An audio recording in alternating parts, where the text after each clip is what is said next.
Welcome to Grounded with John Tester and Marisa Giorgio. This is episode 59 of our podcast / Substack. We're so excited, and we are recording this episode live on Substack. We want to welcome Emily Amick. She's a lawyer, journalist, political analyst, author, like a whole umbrella of titles. She served as counsel to Senate Minority Leader Chuck Schumer, now Senate Minority Leader. But you probably know her better as Emily in Your Phone. I had a friend send me Emily in Your Phone's Instagram account years ago, and I've been following it I've been ever. around. Yeah. And so that's on social media, where Emily creates viral news and political content. So we just want to say welcome to you, Emily. Thank you. Happy to be here. Emily, I just got to ask you a few questions off the top. When did you work for Schumer? I worked for Schumer 2013 to 2017. Really? And he after you got done with that, you said, "I want no more with this Congress stuff. I'm going a different direction." I went into anti-terrorism litigation, and I did that for 7 years. Really? Yeah. So I was a litigator, and then I left litigation last year when I had a book coming out and became a full-time influencer at the age of 39. We are going to get into the book because it's a wonderful book, and it serves a lot of purposes. So welcome to the ride here this Wednesday morning. So Emily, you're so right into current events, and we usually start with some just headlines and get Senator Tester's input on it. So I thought we'd chat a few headlines with you, if that's okay. This story has been getting a lot of national attention, mostly because Rachel Maddow did a whole big deep dive on Monday about this story. Basically, the Trump administration is working with this company known for its invasive spyware technology. It can infect a target phone. It can infect your phone without you needing to open anything, click on anything. And once your phone is infected, that spyware can actually get access to everything. Everything you do on your phone. It can open your microphone. It can open your camera. You wouldn't even know it. Now, President Joe Biden had banned this. The Trump administration has reversed that ban. And now it's to be used by ICE. So let's start with you, Emily, and then we'll get Senator Tester's reaction on the other side. Are you tracking this? Have you been tracking this? Yeah, so it's really interesting. I spent a long time as a litigator in lawsuits against foreign state sponsors of terror, and this was a constant concern for us that terrorist states were going to put this type of spyware on our phone. So not surprising that the Trump administration is now taking over this handle. I think, one of the things that we've seen about the Trump administration is that they are unencumbered by norms, rules, regulations, or like care for the people of America. And obviously everything right now through ICE is running under the guise of anti-terrorism, getting out illegal immigrants and stuff like that. But I think we should all assume that this is just like a first step towards a very strong surveillance future. So you want to know my opinion? Yeah. Yes, I do. Well, I agree with everything Emily said. Here's what I can't figure out. Do the folks who support him don't believe Rachel Maddow, don't believe any of this stuff is happening? Because if that's what's going on, then there needs to be some way for folks to figure this out. Because the truth is, look, Montana's a libertarian state. We all believe in our privacy. We all believe in our freedoms. This is in direct 180-degree conflict with anything that somebody that believes in personal freedoms and privacy believes in. And to have the president do this kind of stuff, when in fact, the 18 years I was in Congress, we were always trying to make sure a court was doing court orders. We were always trying to make sure that these people out there who, by the way, they aren't good actors. They are bad actors who are trying to steal information from each one of us that they have no business to have. And the president is giving his seal of approval to this under the guise of we're kicking all the immigrants out. It is absolutely not only disturbing, but is a total change of direction when it comes to freedom, privacy, self-determination, all that stuff that this country's always stood for. So I don't know what his supporters are believing, but on this one, they ought to be really pissed off, because the bottom line is that you got Big Brother that's looking at every one of your moves. If you make a wrong business deal, they're going to put it up on TV. If you say something bad about one of Trump's buddies, they're going to come after you. I mean, come on. This has gone beyond the point of America and what America has stood for the last 250 years. Yeah, I think what I was thinking about as I was processing this story and just thinking about it for the past few days, especially, I mean, this is technology that's been known to us. Rachel Maddow actually said that it's kept her up at night for years that this technology even existed. But when you think about telling anybody, who, no matter who you voted for, hey, the federal government has technology now and is permitted to use this technology that could just make your phone a constant 24/7 spy device on your life. I just don't know anybody who would be excited about that. One of my uncles went to a wedding in Florida recently, and he reported back to me some of the conversations he had with other wedding guests. And he was really, I think, I it is surprising to me that there's shock left, but he was really shocked to the degree which hatred of others undergirded so much of MAGA's belief system. And, I'm thinking about what you just said, Senator Chester, like, how is this happening? What does the base think? And I think to one degree, it's because of echo chambers, right? Like, they absolutely don't believe anything Maddow said if that information gets to them, which it largely doesn't because social media echo chambers everybody. But I also think, like, they are very much willing to believe that it's okay to go after them. And they seem to have this belief that it will never come on us, which is like, I feel like that's a lesson of a lot of fables. Right. Like, it And always turns to history. you eventually. Right, right, and history. Yeah.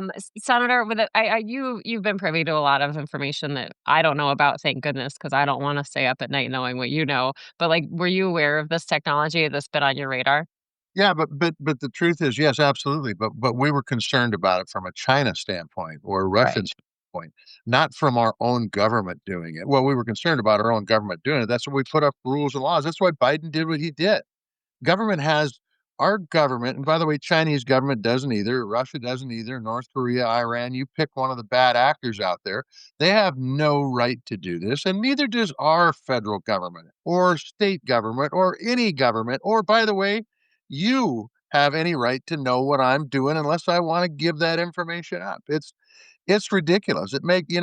What it makes me want to do is just throw all this goddamn technology away, quite frankly. Honestly, I was thinking about that. Are we going to see like an increase going back to the flip phone or no phone, just have a landline like Senator Tester, but they can track that too, Senator. No, I know. They can track everything. So the bottom line is I don't want to go back to a flip phone because that's what Schumer had, and I don't want to be like Chuck. I just don't want to be like Chuck. Okay, so let's talk about the shutdown. Um, Listen, we are going on multiple weeks here, and if nothing changes, SNAP benefits won't go out this weekend. It will be the first time in the program's 60-year history that the feds turned those benefits off. Senator Tester and I were talking with Jim Acosta earlier this week, and as we said, there is a contingency fund designed for this that would keep SNAP benefits active even during a shutdown. The White House has simply said they're not going to use it. Emily, you had just an incredibly informative post earlier this week on your Instagram account. And it said that, after Speaker Mike Johnson says the funds aren't legally available, you gave us some more context. So I'm wondering if you can do that here for our audience who is joining us here today, and then we'll get John's reaction on the other side. Yeah. Well, I mean, they're lying, right? Like, it is legal, right? And the Trump administration has very recently used that legal authority to cover WIC. The USDA's long-term plan for dealing when there is a government shutdown has always included this, right? Like, during the first Trump administration, they repeatedly in multiple government documents said that this is legal. There is bountiful evidence to show that Speaker Mike Johnson is lying. What is new? And so, I think what has been really, really, really upsetting for me to see is the number of conservatives who are coming online and saying, "Get a job." I'm sorry. Can children work? I wasn't. Are we Oh, wait, sorry. We are. We are overturning child labor laws. I forgot. But like, what type of society are we in? We're like, oh, our elderly, our disabled, our children. Let's make sure that they aren't fed. It's obscene. It's ridiculous, and there are people online defending it in cute little TikTok videos. Emily's right. What can I say? No, I say the word, Senator Tester. Here's the thing that amazes me. That either Mike Johnson is just kind of like a robot where you plug information in and he spits it out, or he actually knows that he's lying. Okay. Now, I think it's the latter. I think he stands up with a straight face and says things that aren't true, which is sad. Okay. Okay. They used to say that about other people, and it gives politicians a bad name. And so what I would say is this: if you want to know what Congress can do, they can do this. They can stop the president from implementing his tariff policy. They can do a lot of things because they're Article 1 in the Constitution, but yet they refuse to do it. And anything the president tells them to say or do, they do. I'm talking about the Republicans in Congress. And I think it's sad. It is really, really, really sad. And as far as those folks out there that are saying stuff like, well, somebody needs to get a job. I got another one for you if you want to do something. And those folks out there that have a lot of money sitting on their ass can think about this. Let's tax unearned benefits at at the same rate we tax earned wages. Okay? Okay. Does it make any sense that folks, just because they have $1 million and can put it in the stock or put it in a bank account, get taxed at a lower rate than folks that go out and work 8 hours a day, 40 hours a week? Doesn't to me. But the truth is we've been quiet on that for so long, and these people are standing up saying, "Go out and get a job. Go get a job, Go to work." When in fact, many of these people are working 2 jobs already, and they Right. still can't make ends meet. Yeah, So, right. look in the mirror. The folks that are out there saying, "Go out there, look in the mirror." Are there a few folks out there? Yeah, there are. There's a few bad farmers. There's a few bad automobile dealers. I can't speak. It's too early in the Few morning. bad journalists too, right? Yeah. Well, yeah, but they usually get laid off from script, so that's okay. That's a good one. No, I think you're right. I mean, so many. I read so much about this, and some of the comments about get a job. Well, like you said, Senator, a lot of people who are on SNAP do have jobs, and they still can't cut it. And maybe that's the conversation that needs to be had. How do we have people on SNAP who have 1 or 2 jobs? Not to mention, I did a whole story about military families who would qualify for SNAP benefits if they didn't have a housing credit, and they need those benefits because they're not cutting it. So there's a lot to unpack there. Hey, you even got school teachers that are eligible for SNAP benefits. I mean, the truth is if you want to talk about something we need to do, it's not go get a job. Let's make jobs pay what they're worth. It's it's Right. it's it's crazy what we value and what we don't value in this country. We don't value food and hungry people, and how that isn't really the way that this country should be operating. So I don't know. I don't know, man. Crazy. I'm just worried. I'm worried for the families. I wonder, Emily, do you think that this looming deadline of November 1st, do you think that's going to move the needle on any negotiations over the shutdown? I mean, I'm very interested to hear Senator Tester's opinions on this, especially given his 2018 very notorious vote on the shutdown. So I I don't really see how this ends. When I've been talking to people on the Hill, there seems to have been no conversations going on between Democrats and Republicans right now. It's not a very hard thing to end the shutdown. The ACA subsidies are not like the ask. They're not asking for the Epstein files to be released, right? Like something that the Republicans can't do. It's something simple. Just extend these subsidies. So I think that the Trump administration, Josh Hawley has already been out there talking about congressional action to protect SNAP, and not that he's a canary in the coal mine of anything moral, but I do think that there is like a little bit, it is going to become problematic that we have starving people. There's going to be lots and lots of photographs of, food bank lines, overwhelming. So I do think that they might resolve that with the contingency fund, but I don't think it's going to be a pressure exertion on the overall shutdown fight. Which it does feel like this shutdown fight is different. I'm interested, Senator Tester, to learn a little bit more about like your calculus in 2018 and in other shutdown fights. I think your sort of opinions on these have changed over the years, and how you think about this one. Well, look, it's a great question. I mean, first of all shutdowns are bad.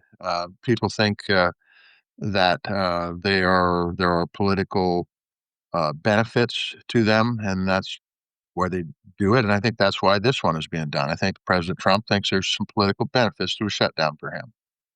And I think, by the way, how it ends is when President Trump says, you know what, this isn't politically good for me anymore. We got to have this over with. And then it'll end. Otherwise, I don't see how it ends. I just don't. The bottom line is that, we gave $20 billion to Argentina to bail out their economy, but we won't support our own people on healthcare. I mean, nothing makes a lot of sense here. What's up is down, and down is up, and sideways, and all over the place. So, I think when it will end is potentially after this election. If this election goes the way I hope it goes, and that is we elect some people who care about the people they represent rather than their own political future. And and I think that the president says, "Hey, you know what? These policies that I'm pushing for aren't winners with the American people, and and we're going to change them." You're That talking about the election The election next on week? Tuesday. Yeah. Yeah, the election on Tuesday. It's not a huge election. There's a couple governorships and some various things, but it will send a message. And I think what's ended every shutdown before, at least in my opinion, is public outrage. And I haven't heard a lot of public outrage yet. And by the way, getting back to the SNAP stuff, I think this fits into what Trump wants to do. I mean, he's talking about a third term. He wants to be president forever. Look, people get hungry. They get pretty things get pretty volatile. And so Right. he can justify having, the military on the streets to slow down public outrage.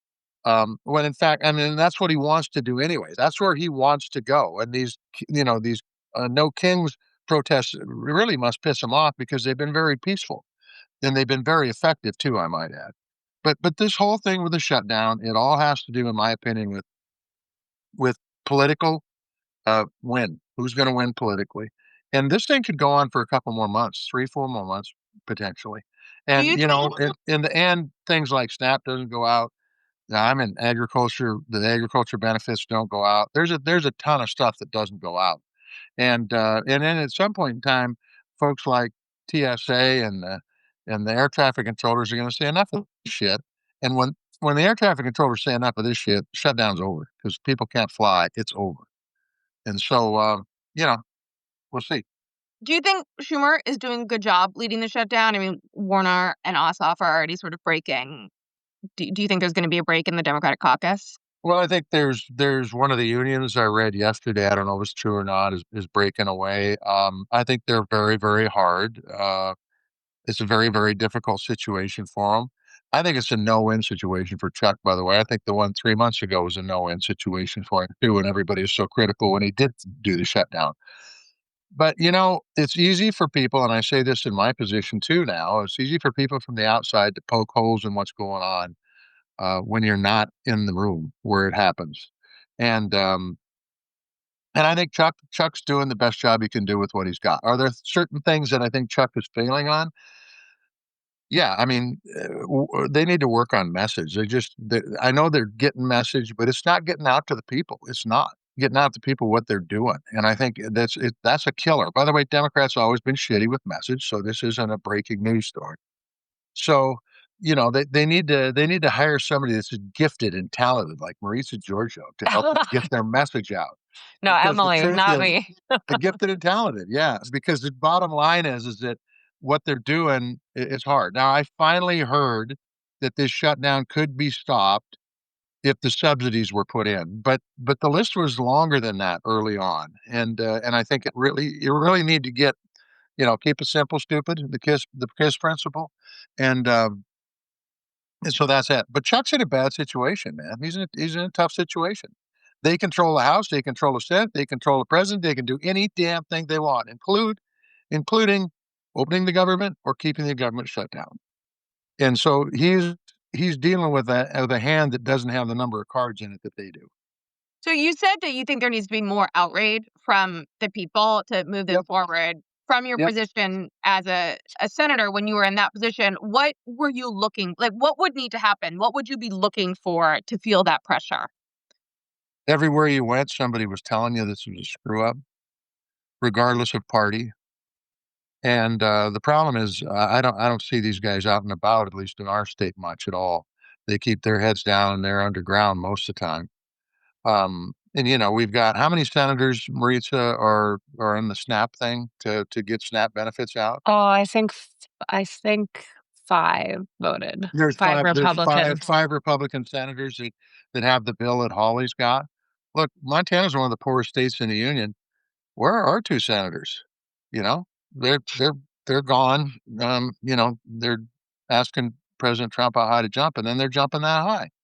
So it's they're not feeling the heat. I'm going to tell you that on the first shutdown, I think it was a shutdown that lasted 34 days. I remember I went to a football game and I heard about it from everybody. I mean, and it wasn't nice. It was, what the hell are you doing back there? Why are you even getting paid? And why are you getting paid during a shutdown? And I'm telling you what, it was, it was people that were very, very angry. They didn't punch me, but they let me know they were pretty pissed off about what was going on back there. And I'm going to tell you that kind of stuff to both sides of the aisle can be very, very effective. And, Warner and Warnock, those are the 2 you talked about, Emily. Warnock Those and Ossoff. Also, they're up for election. They're out and about. They're talking to people. I'm sure they're catching a lot of shit for this, and they should. And I think that's why it's the reaction that they have. But the bottom line is, and I say this, nothing changes until President Trump says, you know what? This shutdown is over. Otherwise, the way the Congress has been for the last 9 months, it's gonna be shut down. It's all on President Trump because he's wanted this, he's got it, and now he's the one that can end it. And he's the only one because Congress hasn't done their job for 9 months. Do you wanna talk about Marjorie Taylor Greene's, continuous comments about using the nuclear option to basically override the 60 vote rule? Do I want to talk about that? Well, do you think it's something that could happen, or do you think that's just a dead issue? I mean, I've heard No, every other look, shutdown. anything can happen in this day. I mean, I think part of the things that made the Senate different than the House is there was a respect for minority rights, regardless who was in control. And this takes away all this makes it sound like the House. And so there's no respect for minority rights. They do whatever they want, which is what they're pretty much doing now because the president has pretty much neutered Congress. So the Congress really isn't doing anything. So I don't know, I think it would be a mistake. I think what really needs to happen is people need to get in the same room and talk about how to get this shutdown over with in a way that makes sense for the American people. And I don't see why giving subsidies so people can afford health insurance is such a criminal sin. I just don't get it. And for Senator Thune, the leader of the Senate, to say, "Oh, we'll take this up in 30 days," what's wrong with doing it now? What's wrong with actually negotiating and getting it over with? Things from South Dakota, there's not a lot of difference between South Dakota and Montana. That state was built by people working together, just like my state was built by working together. And by the way, it may be the same in every state in the union. But to get people in the same room and talk about finding common ground is something that they ought to be proud of, not something that they shun. Okay, so I wanted to talk about boat strikes, alleged drug boat strikes. I wanted to talk about the president actually finally saying that he's guess he's not allowed to run for a third term. And I also wanted to talk about the White House firing everyone on the commission that would have been tasked to review the ballroom project. But we have gone long on the shutdown talk. So I do want to just mention this last headline, and then I have some questions for Emily about her work. Senator, you love to talk about tariffs and also Congress not doing their job. So this story is handpicked for you, Senator. The Senate voted to terminate the national emergency that Trump used to issue 50% tariffs on Brazilian goods this summer. 5 Republicans joined the Democrats in the vote. Oh, I got it wrong. 5 Democrats on this one. I can't remember on the other one you just asked. It's 11. I think it's 11. It's a 10 Republican, Yes, 1 you're Democrat. right. I should Emily, have asked thank you. Emily. Yeah, you should have asked Emily. I'm conflating. I'm mixing up my my votes here. So Tillis, Collins, Murkowski, McConnell, and Paul. No big surprises there. This was the first of 3 expected votes aimed at tariffs on Brazil, Canada, and others. Now, the Supreme Court will hear arguments over the emergency declarations to impose tariffs next week. But a lot of movement here. What do you think? Do you think that this actually is going to go somewhere, Senator? Well, it'd be nice if Congress actually understood from the beginning, because I heard many senators get on TV when Trump first implemented his tariffs and said, "Oh, this is totally legal." Well, it's not, and they've abdicated their jobs as U.S. senators. So, what they ought to do, I mean, look, Canada's our greatest ally and biggest trading partner, and Mexico's right there behind them. This should have been done a long time ago. And the problem is what if Trump says, "Well, I don't care what Congress does," like he's done before, and says, "I'm going to do whatever the hell I want"? Then what are they going to do? What are they going to do? Because if they can't keep dependent on the courts, because the courts ain't doing what they need to do either. The better than Congress, which is a low down bar. But what are they going to do? So they need to figure out that they are Article 1 in the Constitution, and they have an incredible role in a democracy to make sure this democracy stays what it has been for the last 248 years. And so, I think it's fine, but to pick out 3 countries and just say, "Well, the rest is bullshit," is not right either. I mean, the truth is they should be doing it. Congress should be doing it. Congress should be applying the proper tariffs to China, because remember, that's what the problem was to begin with. And he's committed a tariff war against everybody in the country, and it's killing rural America. And I think it's causing inflation in his country like we've never seen before. But nonetheless, President Trump is in his cube. He just did an interview on the plane the other day going to Asia, talking about how his popularity is so high and how the economy is so good. I'll say the same thing to him. I tell the people out there to go get a job. Get out on the ground and see what's going on. It ain't that good. Okay. Um, I mean, I agree with everything you just said, and I think we're probably headed towards an economic crisis, and inflation is going to be a problem. The Fed is supposedly making a move, but we'll see. But I do want to take a step backwards to the last question, talk a little bit about Marjorie Taylor Greene, because I do think that Marjorie Taylor Greene is an extremely adept messenger in today's attention economy, and she has risen from space lasers, and it's very, very interesting to see her. The space lasers came together; they went down to Earth. She came up. We got her.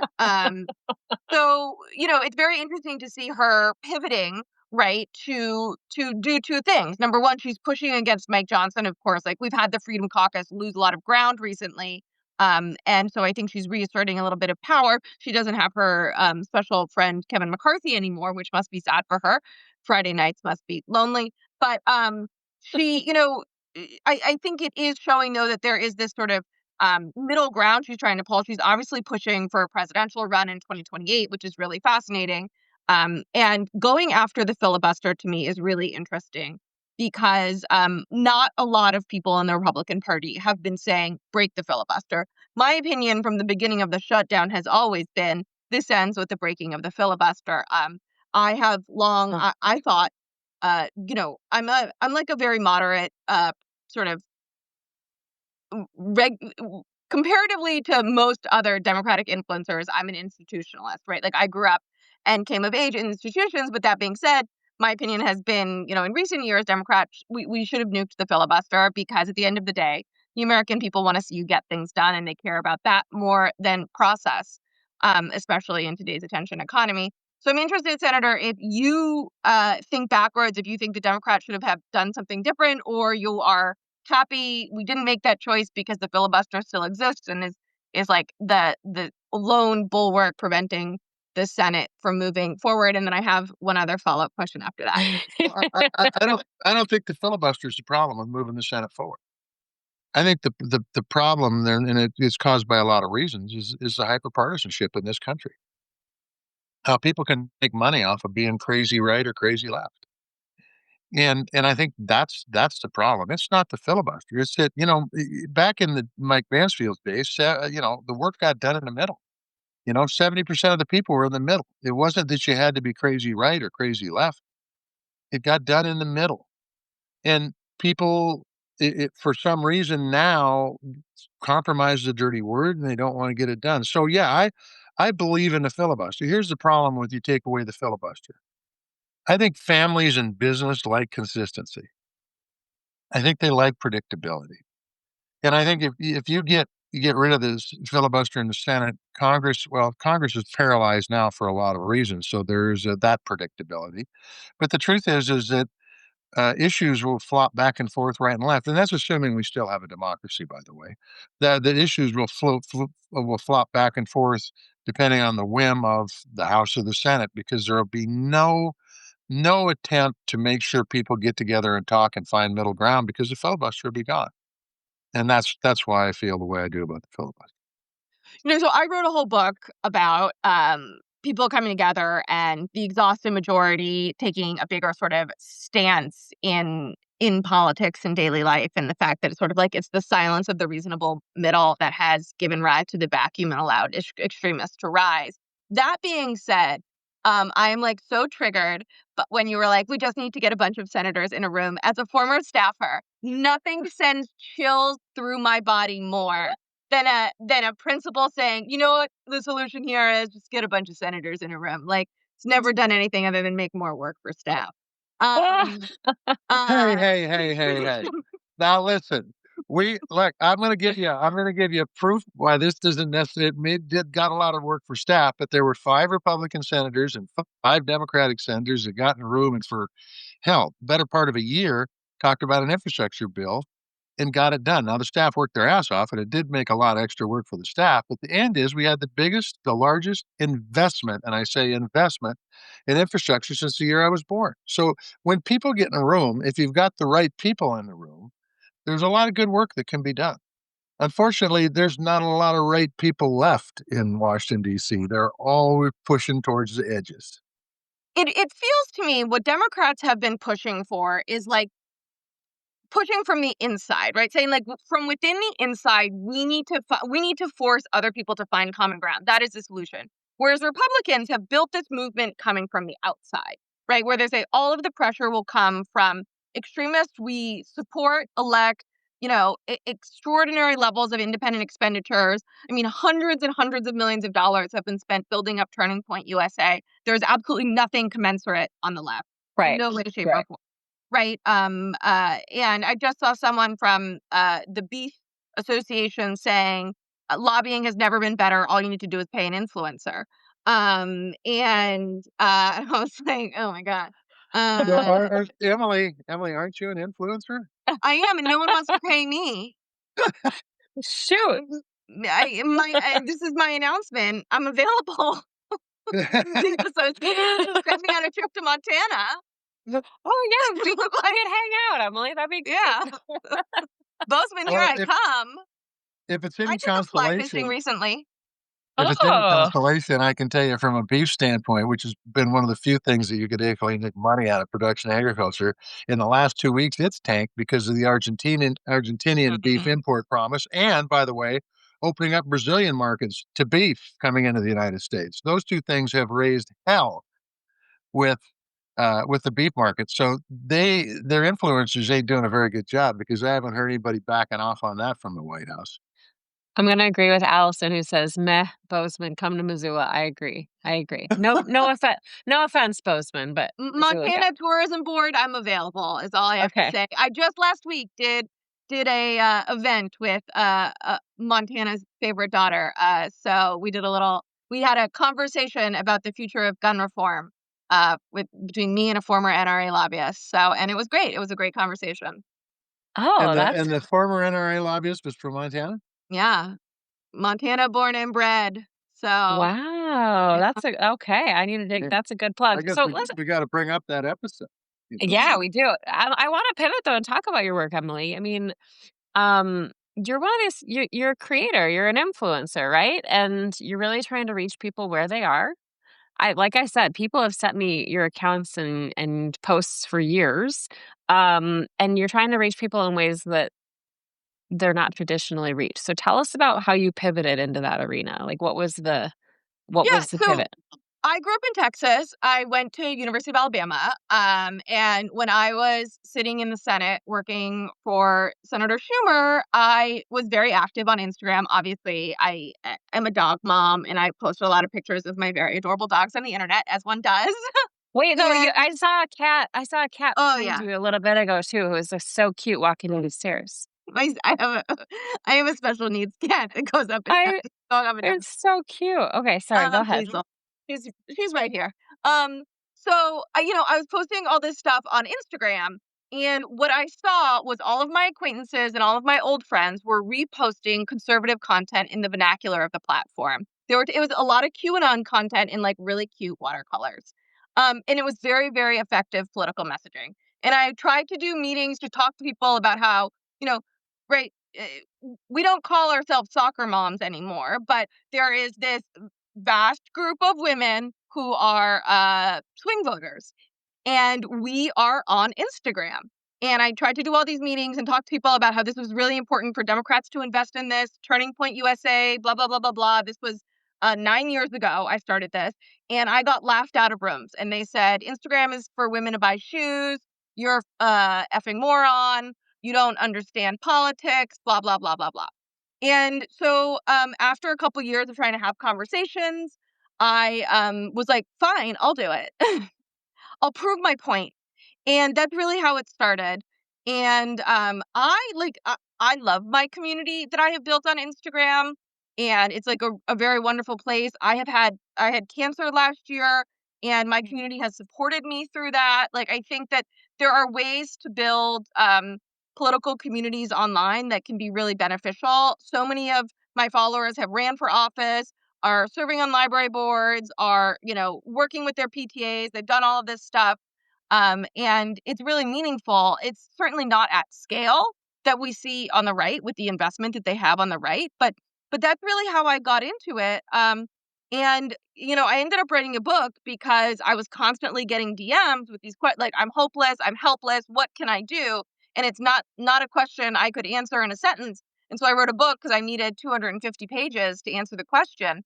But it's been really interesting. I love social media as like a consumer, and think that it's the most important political future for us. And I don't think that we are grasping it correctly, and things change very quickly. And that's very hard for the left, which is full of exceptionally bureaucratic groups run by people who think Instagram is stupid. And that's my story. Senator. Well, I mean, look, I mean, I think first of all, if you can get social media down, then you need to go back to work for Chuck and tell Chuck how to do it too. I mean, I'll just be honest. I mean, I don't. I mean, Maritza knows this. I mean, I don't get it either. To be honest with you, I don't know. I don't know how the best way to approach it, the best way to get the inroads in, and maybe somebody like Mark Warner, is a tech person anyway, knows how to do it, but really, I don't know that my generation knows very well how to implement social media and how to use it, and how to get the biggest bang out of it.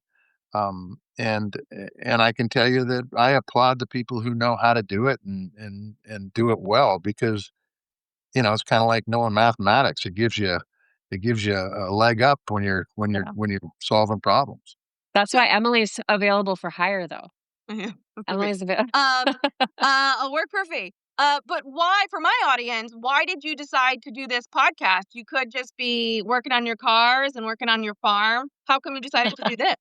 I'm still doing that, by the way. I'm still working on the farm, and I'm still Awesome. working on cars, and I'm still doing silly shit like driving to Indiana and back in 60 hours. But the reason I did this, by the way, is because of the person who's at the top of my phone, one Maritza Giorgio, who emailed me after I had got my ass kicked in an election, and she had been unfortunately, is it laid off? Is that the right Laid term? off. Yeah. Laid off.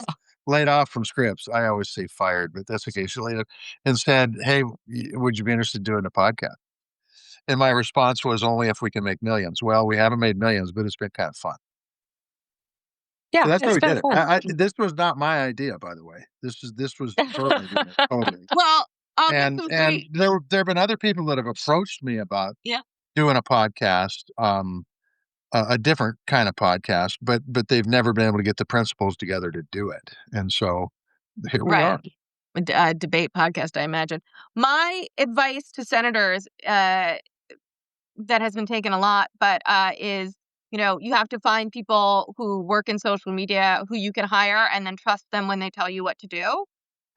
Because Yep. even over the last couple of years, a lot of members had digital staffers, but then they would not be willing to create the content. So I think Yeah. so much of this is just trusting your staff. So I will tell you that I had a digital staffer who was several of them, by the way, who they were all outstanding, really, really good.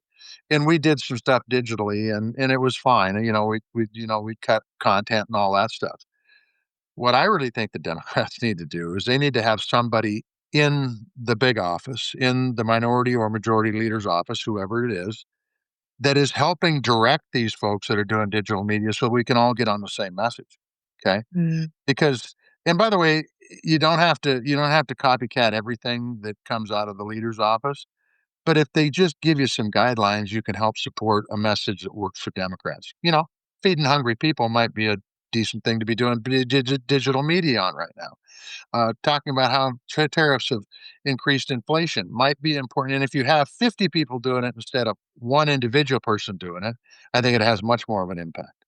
So I think Senator Booker theoretically has staffers like that who are working with the leader's office. My opinion has always been, right, even if you have these 50 members, they have not built up. They have not spent the time over the last 5-10 years building up social media accounts that have Correct. reach. And there isn't a significant infrastructure of Yeah, liberal influencers to them help amplify them. that's right. One of the best ways I've heard to think about social media accounts is that it's a weapon. And you have to build the weapon so it's ready when it needs to be launched. And we Yeah. didn't invest that time. They've all started in like the last 3 months. They've like discovered the internet. Yep. So here's the challenge that I had. Now I'll just be right honest with you. I mean, I was focused on policy, Right. and so the stuff that the digital media was sec. I mean, that's what I did when I got done working on a policy. When I made sure all my staff that was doing policy work and constituency work back in the state had that done, then we would focus on that. And oftentimes, it was something that we did as kind of a come on in, we'll do Afterthought. this. It'll be kind of fun. Yeah. And I said, then I can tell you, my digital staff say, okay, that's fine, but I'm not spending all day doing this. Let's get this in. Let's get it done. You know, tell me where we're going, and so you would do it, and it was not part of what's important in your job. It was, Hmm. well, we're going to do this because it might help. When in fact, and I hate to really say this because I think you need to be focused on policy, when in fact it should be much higher up in the rankings of what needs to be done. Yeah. I have been told that by many members as well. One told me I have 20 things to do in my day, and that would be ranked 21st. Yep. And, look, I was seeking constituent services for my client for many years and trying to do that. I could not get them from a lot of the top Republican voices, right? Like they were not doing any constituent services. And Yep. when you look at sort of the staff, especially on the House side, they'll have like no policy staffers and 4 people in their press office.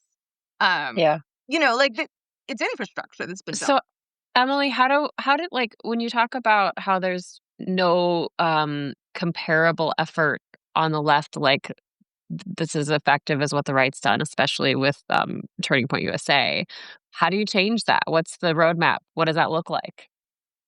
So, I mean, there's a lot of groups now that exist. Well, there's like 4 or 5 that exist that are trying to raise that money. I mean, one of the problems is we're very far behind, right? So if you're starting at ground level now, there's a couple of groups that have existed for a couple years, but it's hard to build a massive machine with like a multi-$100 million a year budget from the ground up. So I also think things online change really quickly. You have to be really willing to pivot. So the reality is it having members do good social media is important, but nowhere near sufficient. You need this entire outside situation. My belief is that all of the groups need to change their attitudes, and that there are a lot of organizations that do exist that are running on $60-90 million a year budgets, and they are not doing what they need to be doing on social media, and they could be.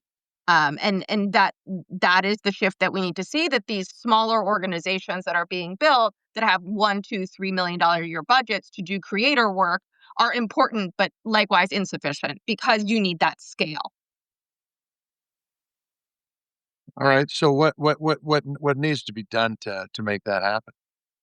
Because I agree with you, by the way. You need scale. I mean, you got to have scale on everything anymore. Yeah. I mean, small businesses are under attack because they don't have scale. Yeah. Oh. So what do you do to get scale? We could do a whole other podcast on the Chamber of Commerce, and it could be 5 hours. Yeah. Infinite amount of things to say about the chamber. Just anger rising. I mean, look, the list of things that need to be done is dramatic. One of the things I was talking about with an organization last week is can we get me in a room with all of the EDs of all of the groups, and can I just yell at them and tell them get your shit together? And they were I bet they probably all raised their hands and said, "God, I want to go into a room with a bunch of other people like me and get yelled at by others." Yeah, I said it hasn't worked for me yet, but maybe one day.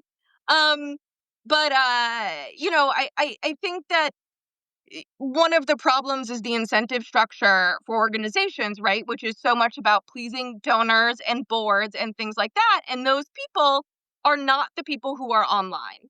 And that is fine. But I think in a changing environment, you need to realize that you need to shift your incentives, and it can't be totally focused on donors. So I think that, it is going to require, in the same way my statement to members is, you need to have a staffer and trust that staffer and be willing to do the work of investing.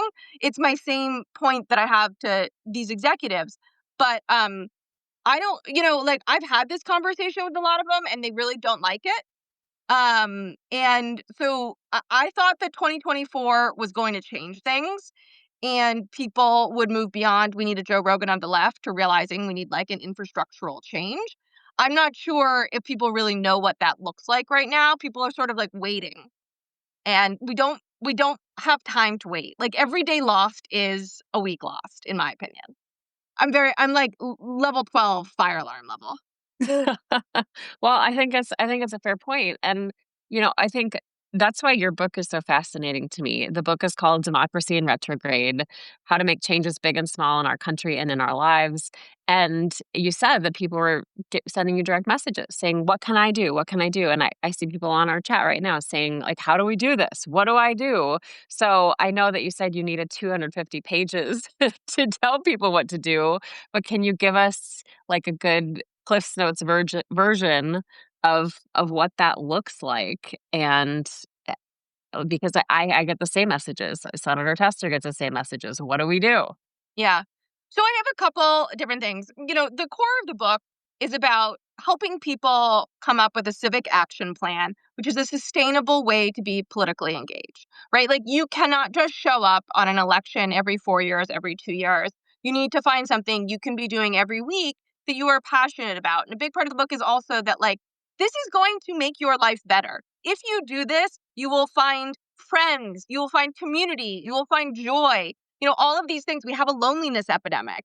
And the solution to the loneliness epidemic is not screaming at each other online. It is, in fact, Right. going to a proverbial bowling league and hanging out with the people in your community, which likewise has the impact of getting people with different political views together and talking. So you stop thinking everyone who doesn't agree with you is evil. Paging Robert Putnam here Yeah. talking about So bowling leagues. my editors had to limit the amount of times I discussed Robert Putnam. They were like, we can't, Emily, you gotta stop with the Putnam, no one cares. And I was like, I care. No, but people care, and it's a good point. Like, you need to join these groups. Like, you need to get Yeah. out and be with people. But go ahead. Sorry. And, I think that what has happened is there's been this really bad cycle. You show up to events, there are people who are mean to you, and so you don't want to participate. And it's created a vacuum where these extremists who are bullies taking over institutions large and small. And then you combine that with the obvious infrastructural change. And a big point of my book is to say, like, these people in charge, these corporations who want unfettered access to pollute our waters, who want to be unregulated, who want to, tariff everyone so they can make money. They want all of us to feel hopeless and helpless. They don't want us participating in democracy. It gives them more power, and so you're giving them what they want. It's why there's all of these bots online. Like, why China and Russia and Iran are spending so much money on bots that are just chaos agents, right? Like, they're not achieving a political goal. The goal is here chaos for a reason. And so that's a big part of the book. I'll say, like, online, there's very specific things I think people can do. I think I try to post those, like, when I have good ideas, calling your reps. For the Snap thing, I posted 5 things people could do today. Following social media influencers who you like and paying for their paid Substack is really helpful. Like, there isn't a big brother paying liberal influencers significant sums of money to exist. Russia was paying conservative influencers $100,000 a month last cycle. And Wow. right, on top of what Turning Point and Town Hall and Breitbart and like all these organizations are paying. So the scale is different. Emily, can I ask you something? Yeah. I mean, they're 39 years old. Are you 40 now? Or are you I mean, 39? I'm 40 now. You're 40 now? Emily and I are the same age. Really? So you're getting old. Let's just Yeah. put it that way. I am. And so, Set me up to pasture. but you said that Russia was paying, I don't care who they are, conservative, liberal, but you were saying they're paying conservative influencers $100,000 a month. Is that what you said? Yeah. If we come to the time where people will do anything for money, I mean, anything. I mean, we live in a country that has given us great opportunity for generations and generations and generations. Russia has been our foe from the day I was born and before. And these assholes out there are taking money from Russia to try to destroy this country? Yeah. I mean, it is big influencers who have since been invited to the White House. And given seats in the special new White House press room and in the Pentagon. No, it is really unbelievable. And what is also unbelievable is that, like, people, MAGA doesn't care. Do you have their names that got this money? Yeah, there's an expose came out last year. I'll find it. Well, and I mean, when I was at the RNC last year covering that, our political coverage when I was still employed senator, and TASS was there. TASS was a accredited member of the media. That's the Russian news agency. They were given credentials at the RNC. I mean, I gotta tell you, I don't get it. I mean, in a country where we've been faced with nuclear destruction from Russia forever until the 80s, when, by the way, we'll give Reagan credit that the wall came down and Russia was dismantled. Now these guys are trying to build this back up again. I mean, really? This is what the right has turned into? Because I want to see the pro-family, pro-defense, smaller government, less taxes, conservative, when in fact our debt has gone through the roof since Trump's got into office. I mean, really? I mean, this is what they stand for now? They stand for Russia becoming the United States becoming Russia? I mean, my God. I mean, oh God. People got to wake up. This is why I don't get invited to parties anymore, by the way. So You're I'm saying just that I've either losing got to every be in. conversation. So I've either You got can to be come to in. my party. I've got to start being in denial, or I won't get. I don't get invited to parties now. So it's That's not true. You don't go to Someone parties. Someone said it's confusing getting these lists on a podcast. Where can I find them? Well, I wrote a book, Democracy in Retrograde. You can buy that book, get it in print. Don't get the audiobook because there's lots of things. It is targeted towards like millennial women. But Well, you might that's like why it. I love it. Like, Yeah. you and I are both geriatric millennials. That's what we're called, Senator. Geriatric Elder millennials. millennials. Okay, yeah. But I like there are quizzes. There are quizzes in Yeah. this book, and growing up on the magazine quizzes of the 100% late bring 'em back. '90s. Like, bring Give them me a- back. no, So, stop. Can the quizzes be applied to men too, or just women? 100% they can course, apply to yeah. men. There's a civic Well, personality quiz. ask me a Ask- question. I love quizzes. Is this can this be a pop quiz? Okay. What is it? I gotta come up with something. What's the quiz? How do you take your look from day to night? How do I I what? better come up when you He has no idea what that means. No, this is a very specific reference, Senator. So there in magazine culture for when we were growing up, there was in every single magazine there would be an article about tips to take your look from day to night. So like you're at work, you're in your work outfit, then you're going to go to a party afterwards. And what accessories do you use? That was the number one quiz we would get. Right. Well- and men never, ever, ever had to worry about that. No, come on, man. I think about that all Yeah? the time. All the time. Yeah. Oh. What's your number one tip for going from day to night? Change your shirt because it's probably got stains on. Yeah, that's a So- good Yeah. one. That's a good one. Change Keep your an shirt. extra shirt. Keep an extra shirt in the car. Yeah. on a- Yeah. Well, I don't know about that, but at least get home. But do you have like give us an example of a quiz question about how to be engaged like in civics? Like what would you ask Senator Tester to try to figure out the best way he can engage? Well, it's a whole book that's about that, Yeah. so it's hard to put it into one question. Right. The first worksheet in the how to develop a civic action plan is auditing your news diet. So it's about figuring how can you be consuming news and information that informs you and excites you and doesn't make you tune out, right? Because it's not like you're not just consuming information that outrages you. So I guess my first question would be, what are your favorite news sources? What are my favorite news sources? Yeah. You're the one taking the pop You're quiz, the Senator. one who wanted quiz You question. asked for this. You've got to. First of all, you got to ask me what I look at first every day when it comes to news. Okay, what do you look at first? The obituaries. Okay. I got to see who died that's older than me and younger than me, and every time I check, most of the people are younger than me. Oh, that's So that's rough. the problem. And then I look at a lot of different news sources. I look at the local newspapers mainly, which by the way, there's only really one in the state. And then I look at the online news stuff, and I check that out. And then I go on the conventional media sources, like MSNBC and CNN, and I should check Fox more, but I just don't believe much of what they say anymore. So why waste your time?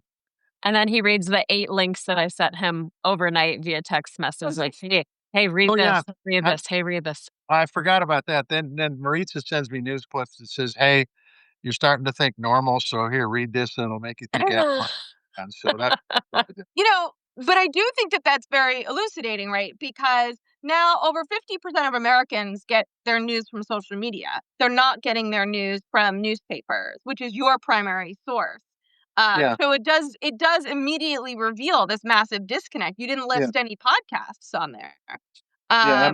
Someone's saying Aaron Parnas, who reads newspaper articles to the people on TikTok.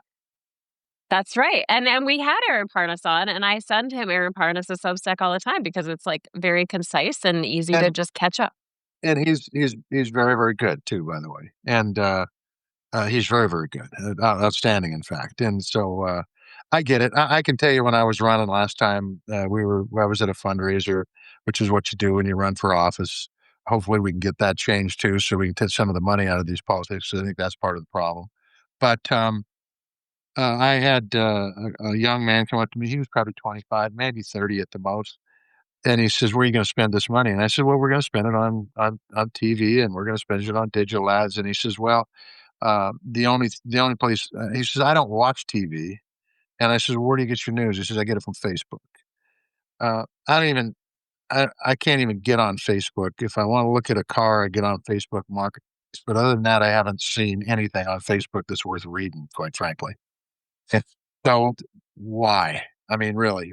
I Mhm. mean, I get it. You got if you're I mean, I'm sure I had people on my staff that got I had a Facebook account as a senator, but I never ever did it. Somebody else did it. You still do, by the way. Oh, I still do. Sorry. And you do it. So I mean, that's the way it is.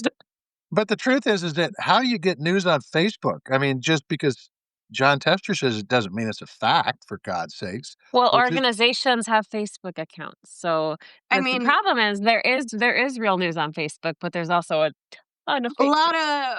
of Russian-backed news outlets have Facebook accounts and a Right. lot of AI content and, it's algorithmic, right? So, like, people are not choosing what content they receive, they're being given information, Yeah. which is, like, right, how a lot of people explain the 2016 election.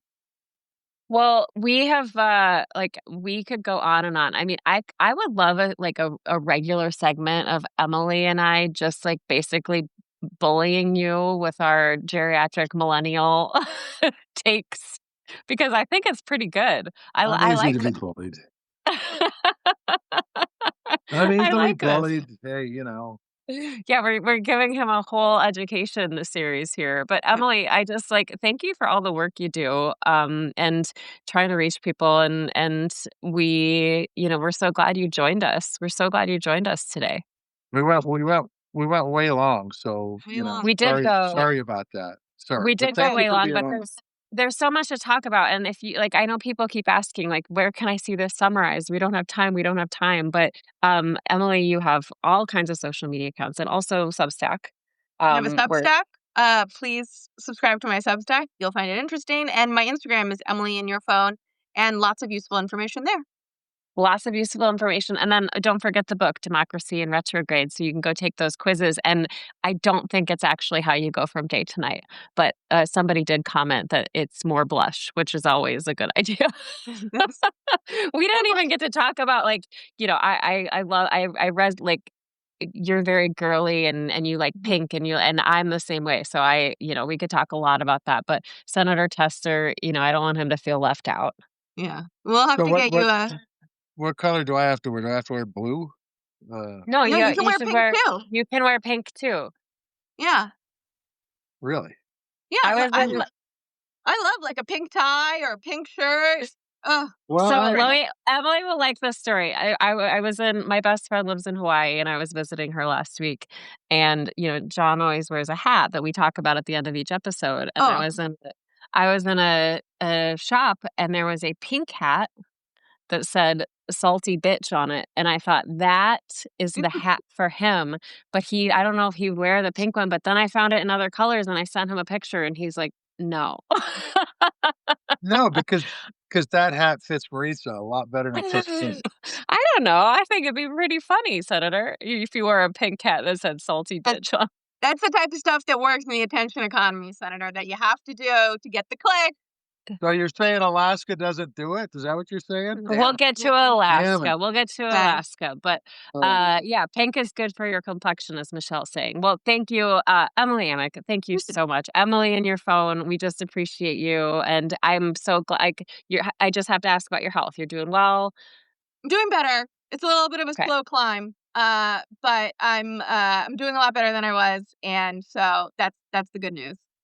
Okay, well, we hope that you have a wonderful week and go snuggle your animals, your fur babies, and we will talk soon. Thank you. Can I X out and you guys continue with your You fun? X out. yeah, We're you gonna do can. our hat Thanks for discussion. being Yes. on with us, Emily. Thank Okay. you. Thanks, Emily. Nice seeing you guys. You too. All right, Senator. Sorry for bullying you. I'm not a proponent of bullying, but sometimes you have it coming. I know. I'll take it. I'll take it. You All right. bully me too. I know, That's but kind of our shtick. it's for good reason. It's for good reason. Okay, so I think I know about this hat, but let's talk about it. Alaska. Yeah, well, I went to the mailbox because you told me that there was a hat coming from somebody in the Midwest, and so I got this box that had a hat in it, and I thought, "Well, this is it," and I opened it up, and it had an Alaska on it, and then it had a really nice note the guy sent, and I happened to have it here because my wife put it in the hat, and it just fell off when I was scratching my head, and I picked it up, so thank God for that. It was Uh, in the hat? yeah, it was well, she put You the note in the hat, yeah, because it was in a box, so she put a hat. I read it before, but I think it's really cool. It's a very short note, from this guy by the name of Gary, and I'd out him, but I don't know that we should. But he said, "I'm encouraged by the podcast you and Maritza do. I think that just as MAGA grew and took control of our government, that opposition will someday grow and take our government back. And the bottom line, as he said, my hat is off to you," with a smiley face. So How appreciate nice is it. that? It was beautiful. And I've only been to Alaska once, and I can tell you that, Montana is a beautiful, beautiful state, and we're very blessed to live here. But I have never seen anything like Alaska, where the mountains go from the ocean to outer space. And, you got to watch out so you don't hit moose and all that kind of stuff. It was really an amazing state with amazing people, many of which are from Montana that have moved up there. Yeah. Very much a libertarian state. And you've got I'll just tell you this, you've got an incredible representative or senator in Senator Lisa Murkowski. She is a quality human being. And I know she hasn't been perfect for the last 9 months, but she's been a hell of a lot better than most of them. And so, I would just say that, I have fond memories of Alaska, even though I've only been there once. Well, maybe you gotta go back. Maybe you gotta go back. But thank you, Gary. That was so kind. I've had a few people say, "Hey, I want to send Senator Tester a hat." So, like, you need more hats. Yeah, But like I've got a lot of them. you I've got got a lot. But that's got a good. It gives band us here laying on my couch that every day I come down here and put on a different hat. just pull one out. Well, I just want to say again, thank you so much to our guest, Emily Amick of Emily in Your Phone. It was fun to talk to her about all kinds of stuff. I mean, just a wealth of knowledge about everything. She's worn a lot of hats too. Yes, See what I indeed. did? I saw that. All right. So you can, of course, find us on Substack, Blue Sky, Instagram, YouTube. You can shoot us an email at groundedpcast@gmail.com. This works because of this incredible community, and we thank you. And thank you so much to people like Gary who say, "Hey, I like what you're doing, and I want to send Senator Tester a hat." That's pretty cool. Yeah, good. All right. And we can't forget to say thank you to Pearl Jam, this amazing group that lets us use their music somehow. Amen. Thanks to the fellas, and thanks to Emily and everybody else. Have a great week till we talk to you next time. Tyler Wilk.